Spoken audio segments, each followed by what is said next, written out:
C'est un week-end intense et riche en émotions.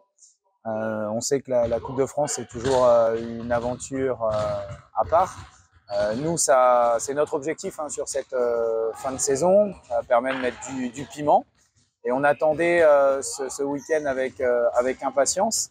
La préparation était difficile parce qu'on a eu pas mal de choses qui se sont chevauchées en amont avec deux heureux événements, parce qu'on a eu 2 naissances, 2 nouveaux papas dans l'équipe, mais qu'on a dû gérer et on n'a pas pu s'entraîner, notamment la dernière semaine. Je crois qu'on n'a pas été déçus, peut-être une fois dans la semaine. Donc voilà, c'était compliqué. On a eu des malades aussi ou des enfants malades. Donc on a dû gérer tout ça et on est parti à Bruay, donc sur les terres du Nord, pour disputer ce plateau Coupe de France. Voilà, donc après, c'est toujours particulier parce que c'est une aventure à part. Ce qui est top pour nous, c'est de se retrouver, et on a quand même réussi à partir. On est parti la veille, à partir du vendredi soir, à avoir l'ensemble de l'équipe, dont le dernier qui était papa la nuit d'avant est arrivé très tardivement, Elliot. Et puis à partir du samedi matin, on a vraiment pu se concentrer sur notre objectif, c'est-à-dire la préparation du quart de finale contre Lune-Plage. On savait que ça serait difficile et ça l'a été, parce qu'on jouait en terrain hostile. Ils sont aujourd'hui deuxième du championnat. Bruay, c'est à 45 minutes de chez eux, là où nous, on a dû faire 5 heures de route. Donc voilà, on était outsiders sur ce match-là, et c'est vrai que ce quart de finale restera dans les annales, je pense, assez mémorable. Après un premier quart-temps pauvre en points, parce que je crois qu'il y avait 2-1 au bout de 8 minutes. Les équipes se jaugeaient, se cherchaient. Et puis eux ont appuyé sur l'accélérateur dans le deuxième quart-temps. On a réussi à revenir un petit peu avant la mi-temps, à -5. Et puis on fait un très bon troisième quart-temps, où on passe devant, on prend l'ascendant. Et s'en est suivi dans le quatrième un mano à mano, jusqu'au dénouement final où ils ont le dernier tir et le ballon rip sur le cercle. Et puis après, c'est une explosion de joie nous concernant. Donc en plus, on avait la chance d'avoir notre COP, environ une trentaine de supporters. Les éducateurs du club avaient organisé ça pour qu'ils puissent faire le déplacement, être avec nous. Et je dois dire qu'ils ont tenu la dragée haute face aux 200 supporters de Lune-Plage. Voilà, donc c'était un moment merveilleux, vraiment comme on les aime. C'est pour ça qu'on fait ce métier. Après, quand on est en quart de finale, on est à la fois si proche et si loin du but. Et le plus dur, ça a été, en plus on a perdu 1 heure dans la nuit. On a joué le deuxième match, donc on rejouait la demi-finale le lendemain à 15h30 contre l'équipe guyanaise de Tours qui avait battu Poitiers.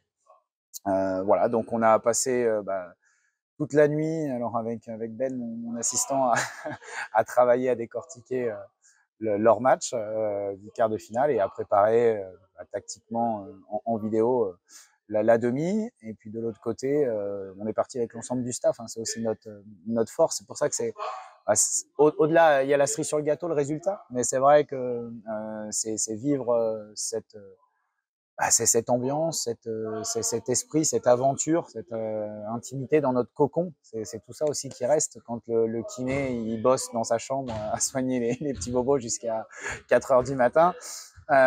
Et qui frappe à ma porte ensuite pour me dire ça y est, j'ai terminé, est-ce que tu veux boire une bière avant qu'on aille se coucher? Voilà, c'est tout ça aussi, l'aventure et puis la vie d'une équipe et du staff. Voilà, donc on n'a pas dormi beaucoup, on s'est relevé de bonne heure le lendemain. On n'est pas parti à la salle, j'ai fait le choix d'aller faire une petite marche avec les gars, un petit décrassage et réveil musculaire. Et puis après on a fait une séance vidéo et la demi-finale à 15h30 venait très très rapidement. Voilà, donc on a fait le speech à l'hôtel et on est parti ensuite à la salle pour disputer cette rencontre. On savait que ça allait être compliqué, ça l'a été pour des raisons complètement différentes de la veille. Voilà, faut rendre hommage à cette équipe ultramarine. C'est la première fois dans l'histoire et il y avait toute la communauté guyanaise, notamment la télé là-bas, qui les a suivis. qu'une équipe ultramarine arrivait à ce stade-là de la compétition. Comme je l'avais dit aux gars, ils ne sont pas arrivés là par hasard. C'est un basket très atypique. Voilà. Et on a été sérieux sans être grandiose. Mais par contre, on a bien construit notre match et maîtrisé notre sujet pour pouvoir décrocher notre place à Bercy. Voilà un petit peu sur le week-end. Donc c'est un moment historique déjà pour le club, puisque c'est inédit, c'est exceptionnel. C'est la première fois que le Pays de Fougères Basket se qualifie pour la finale du Trophée Coupe de France. Et puis à notre échelle, dans l'intimité de l'équipe, oui, c'est un moment fort et intense, riche, encore une fois, en émotions, en partage par rapport au vécu de l'équipe, tout ce qu'on a pu traverser aussi comme galère, la préparation qui a été compliquée. Et puis ces moments magiques sur le week-end, mais aussi parce qu'on retient le résultat. Mais moi, je veux aussi retenir tout le travail, les efforts et puis les moyens qu'on s'est donnés tous ensemble, à la fois les joueurs, le staff et l'ensemble du club, que ce soit les dirigeants ou nos partenaires et surtout là, nos supporters. Le COP nous a bien aidés et c'est à l'image du club. Donc c'est ça qui me fait plaisir aujourd'hui, que je retiens. Alors même si ça me fait drôle de faire cette interview aujourd'hui parce que l'aventure n'est pas terminée. Voilà, on a encore une marche à franchir et non des moindres. Voilà, mais déjà, c'est vrai que le plateau, c'était une étape pour le club et décrocher cette qualification pour Bercy, c'en est une autre avec tout ce que ça représente derrière pour le club, pour la ville. J'espère que ça sera une belle fête. Et puis, en tant que coach sportivement, alors je l'ai déjà vécu une fois, voilà, et gagné en plus avec Maxime. Donc c'est vrai que le petit clin d'œil 12 ans après, ça fait plaisir d'y retourner. Mais comme je dis souvent, une finale, ça se joue pas, ça se gagne. Donc quand on y est, on a envie de plus. Donc aujourd'hui, voilà, je suis très prudent. Bruet, c'est passé, c'est derrière nous. Et puis on a des matchs à jouer et surtout on se projette sur la suite. Mais ça restera, quoi qu'il arrive, ce week-end-là, un moment magique et puis historique pour le club et inoubliable sur tout ce qu'on a pu vivre avec l'équipe. Alors, j'aurais envie de dire merci, mais comme je suis un peu superstitieux, comme je l'ai dit tout à l'heure, on va attendre que la finale soit jouée avant de dire merci. Mais quand même, quelque part, merci à mes joueurs, à mon staff, voilà, et à l'ensemble du club pour ces moments qu'on vit tous ensemble. Je pense que c'est vraiment que moi je retiens et je dégage de ce qu'on vit en ce moment.